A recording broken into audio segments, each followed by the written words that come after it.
তিনি সূক্ষ্ম চোখ, ওনারা দেখতে পায় না, কিন্তু তার চোখ সবাইরে দেখে। চিল্লায় বলেন তো তিনি কে? সব তিনি দেখতে পান, সব তিনি শুনতে পান।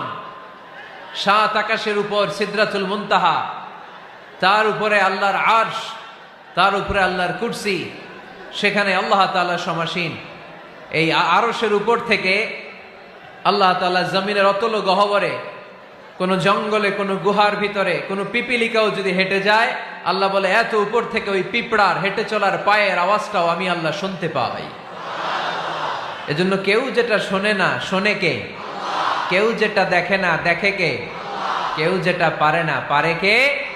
আওয়াজ করে বলেন, আল্লাহ কি আমাদের কাছে না দূরে? আমার বাবা মা আমার যত কাছে, তার চাইতো আমার বেশি কাছের কে? আমার স্ত্রী আমার যত কাছের, তার চাইতো আমার বেশি কাছের কে? আমি আমার যত কাছের, তার চাইতো আমার বেশি কাছের কে? আল্লাহ তাআলা তিনি যে আমাদের কাছে, এটা বোঝানোর জন্য তিনি কোরআনে দুটি শব্দ ব্যবহার করেছেন। আওয়াজ করে বলতে হবে, কটি? দুটি।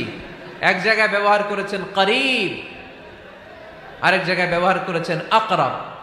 রব্বুল আলামিন বলেন, وَإِذَا سَأَلَكَ عِبَادِي عَنِّي فَإِنِّي قَرِيبٌ أُجِيبُ دَعْوَةَ الدَّاعِ إِذَا دَعَانِ